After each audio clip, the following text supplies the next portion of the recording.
To help consumers assess the risk they are taking, the Food and Drug Administration, FDA, publishes the amount of nicotine found in all commercial brands of cigarettes. A new cigarette has recently been marketed. The FDA tests on the cigarette yielded mean nicotine content of 28.3 milligrams and a standard deviation of 2.3 milligrams for a sample of N=9 cigarettes. FDA also noted that the cigarettes currently on the market contain an average of 30 milligrams of nicotine. Test the hypothesis that the mean nicotine for this new cigarette is lower. Use alpha = 0.1. The population standard deviation was not provided, so we will use the sample standard deviation to estimate sigma.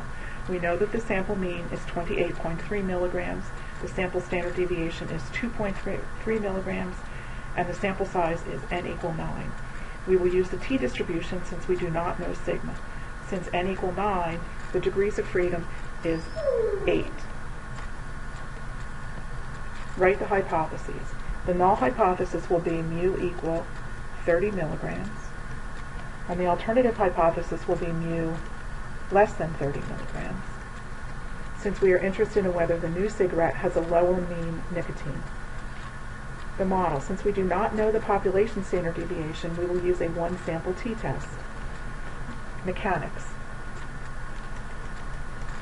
The t-statistic is the sample mean, which is 28.3, minus the hypothesized mean nicotine content of 30, divided by the sample standard deviation of 2.3, divided by the square root of the sample size, which is 9. It simplifies to -1.7 over 0.767, which is -2.22.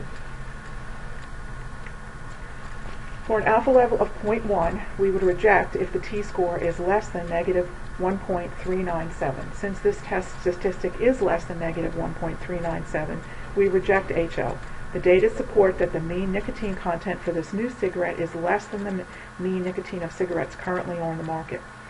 Using a TI-83 or 84 calculator or Excel, we can find the p-value. The p-value for this test statistic is 0.029, which is less than the stated alpha level, so we reject the null. Notice if the alpha level were 0.01, we would have failed to reject the null. Remember the 90% confidence interval that we calculated earlier goes from 24.87 milligrams up to 29.73 milligrams. Notice that 30 milligrams does not fall within this interval, which supports our conclusion.